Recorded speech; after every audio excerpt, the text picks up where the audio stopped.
welcome back to my channel. If you're new here, I am a mom to 4, soon to be 5, and I am homeschooling. Right now I'm homeschooling my oldest 3 who are in, or just finished actually, grade 2, senior kindergarten and junior kindergarten. So today I'm going to go over the curriculum I used with my senior kindergartner this year to prepare her for grade 1. So I'm going to go ahead and show you all the curriculum that we used and give my review on it. Make sure you check back. I just finished filming my video for my grade 2 curriculum review that should have gone up last Monday. So check back on that video and subscribe to my channel if you want to see more homeschooling videos and other mommy videos. I did do a halfway point review as well back after, I think it was just after Christmas. So I will try to remember to either link that down below. I am so bad at remembering this, but if I can remember, I'll either link it down below or I will put it up in the iCards, the halfway point review. So now I'm just going to be doing an end of year review. So if you remember, I did talk about Matthew C in my halfway point review, and Charity knew a lot of math before we started school, and so she finished this book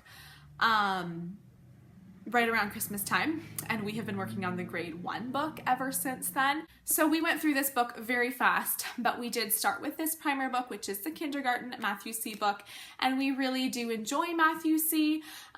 It comes with a DVD, and so every lesson they watch a DVD before starting the lesson, and then it also comes with these manipulative blocks, which are really helpful.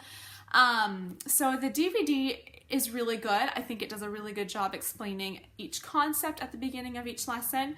Now I will admit we did skip a lot of this book with Charity for the plain and simple fact of she didn't get anything wrong. And that was just her. She is just ahead of her age at math. And so, you know, we would go through, and then like there are 30 lessons. So every lesson has 5 parts, A, B, C, D, E, wait, is it just 5? I think so. Yeah. And so we would definitely skip parts. Like we would do A and B. She was definitely creative with how she did stuff. And then we would skip.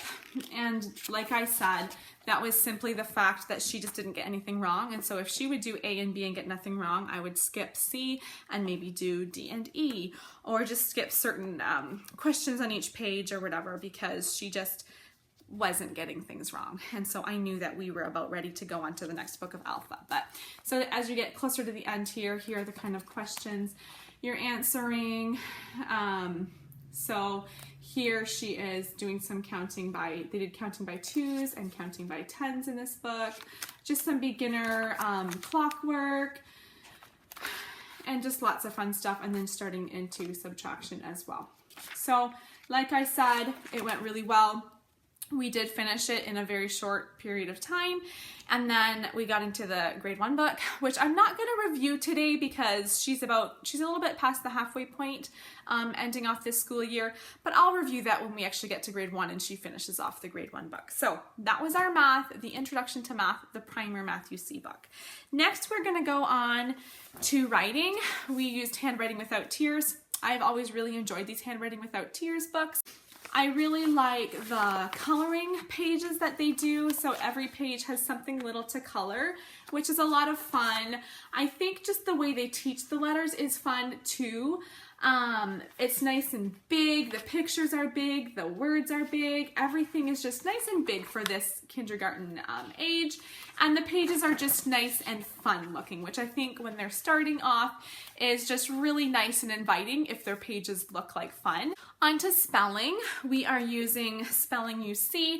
My older son Elijah is using Spelling UC as well, but this was my first time buying the kindergarten Spelling UC book. So at the very beginning of the year, I said I was a little bit disappointed in how the book looked, in that like at the beginning, it's nice. She's just writing 3-letter words and they're writing them for her.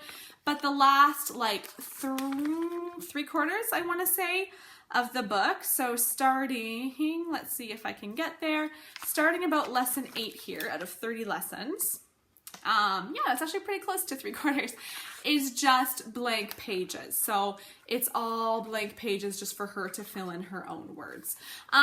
Which at the beginning I felt like that's a waste of money to pay for a book that looks like that. I still wish there was something a little bit more on the page, like either something for them to read or like, I don't know, something for them to copy or just something other than just blank pages. I do think that I would buy it again though, because I do like the setup, and as much as it probably is a $15 book, I mean, if you're buying another, you know, notebook for her to use, and then, you know, I don't know. I'd probably still buy it again. So at the very beginning of the book, after they do their copy work for those first 8 lessons, they are doing spelling words with just 3 blocks. And yes, some of this is empty because I did give her some 3-letter spelling words. And then once we were done with 3-letter spelling words, I skipped the rest of them and we moved on to 4-letter spelling words. So the 4-letter spelling words, we skipped a lot of 3 letters. They have 4-letter spelling words with the 3rd letter being a vowel. So that is one thing I really like about these words, is that the 3rd letter, like one letter is gray, and that indicates that it's a vowel, which is helpful for them. And then after doing that for quite a while, they moved on to where that's still 3rd letter, so that's why we skipped some. We did skip quite a bit. When I was just out of words and I thought I'd given her all the words I could think of. Okay, this looks bad. This looks bad on me. We did skip quite a bit. Anyways, we get to where the 2nd letter is the vowel. And so we did a whole bunch of pages like that. I did skip some earlier on. There were more that I skipped. Ooh. There we go. I think it's looking like I skipped more than I did. Okay, so then there's a bunch of 4-letter words, and then it goes to 4-letter words that don't have the vowel spot. So she has to figure out herself where the vowels are. And then eventually it goes on to 5-letter words, and the middle letter is gray, so they know that that is where the vowel is. And I do like that. It did work really well, and like I said, if you got a notebook, you probably could try to replicate it, but it would be hard to replicate all that. So overall, I did like this book.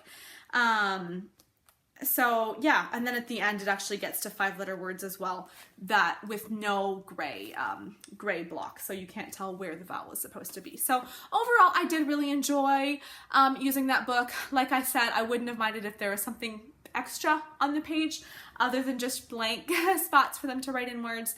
But overall, we did enjoy using Spelling You See this year. Last but not least, we had our reading book, and this was our first time using Teach Your Child to Read in 100 Easy Lessons.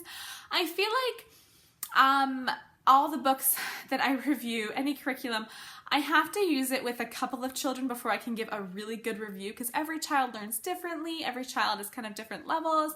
And so I think I'll know a little bit better how this book works once my next son uses it, and he will start it when he doesn't know how to read at all. Because kind of like the math, Charity was already starting to read by the time we started this book. So it has 100 lessons. That's one of my pros. I like that. And that's just because as Charity went through, she knew how many lessons she had left, like 50 lessons. It was like, Charity, 50, you're at the halfway point. Once we got into the 80s, she could tell, like, I'm getting close to the end. And it was just nice to finish lesson 100 and be like, 100, I finished 100 reading lessons. So that was kind of nice. Like I said, she was already starting to read when we started this. So at the beginning, it's really just going over letter sounds and just very, very beginner reading skills, and really just knowing the sounds that letters say. And so that at the beginning was very, very simple.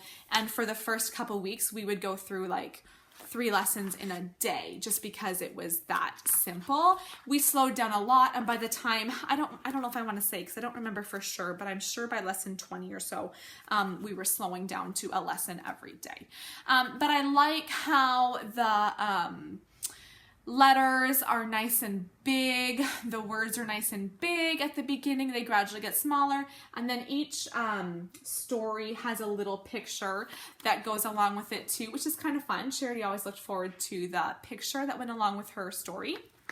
Every lesson they have a few words first for the child to read and sound out, and you explain how to sound it out. And those words that they are sounding out at the beginning are just an introduction to the words that are going to be in the story, because the words that they read at the beginning are also going to be in their story. One thing, I guess if I want to say a con, I really don't know that I have any cons, because I do really like this book. It worked really well. Charity learned to read really well with it. But if I wanted to say one con, is that right near the middle of the book, okay, so we are on, let's see, probably more like a little bit past the middle. We are on lesson 77 here.